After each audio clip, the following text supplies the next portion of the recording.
Speaker, the statements that have been requested by Senators Koriro, Sotsi, and Senator Hamida are the clearest indication of how lost we are as a country, Honorable Speaker. There is a big problem in this country and we need to address it. So sample this, Speaker. Yesterday there was a report that 4 people in a place called Ginda in Sako constituency of Marsabit were killed by bandits. Senator Osotsi has told us that they are marauding gangs running around Vihiga, killing people, Honorable Speaker.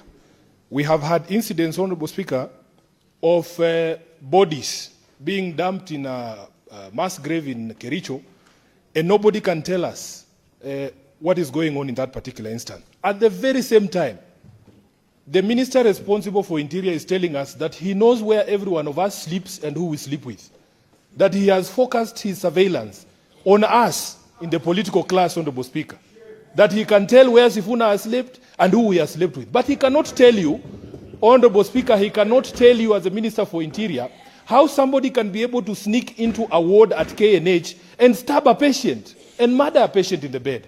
Honorable Speaker, at the very same time, I am asking myself, how can somebody who's supposed to be the patron of our public health facilities, with all the attendant problems, for instance, Honorable Speaker, Kenyatta National Hospital, a national referral facility, has had cases of shortages of blood, test reagents, medicines, even patient food at times, Honorable Speaker.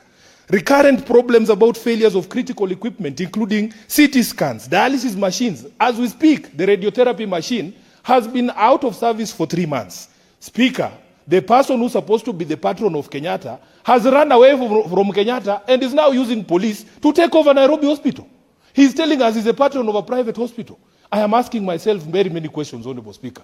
How is it possible for a head of state, a national government, to take over a private facility? So the questions that have been raised by Honorable Hamida require very serious answers, Honorable Speaker.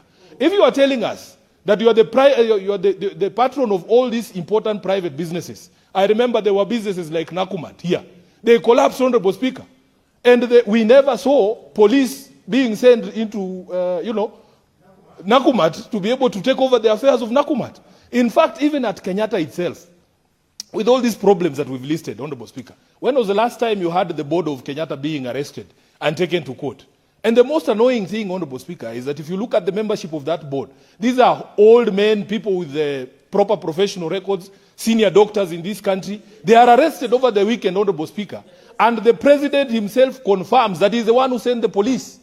Speaker, when President Ruto was campaigning, he told us that the era of the use of state security agencies to intimidate and to harass people would be a thing of the past.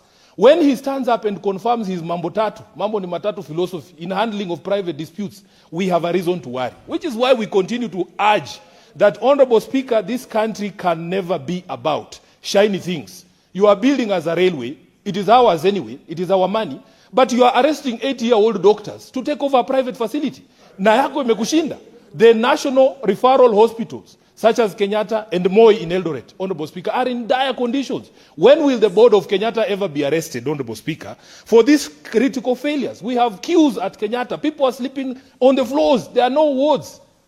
And then you go and tell us that you are the patron of a private facility and therefore you are going to take over it. These are the issues, Honorable Speaker, that point us to misplaced priorities and the fact that this government has totally lost its way. Speaker, as bandits run around Marsabit and the other countries, do you know there were 2 police land cruisers which were sent to Narok town to disrupt a political rally by elected members of this house, including myself and Senator Osotsi.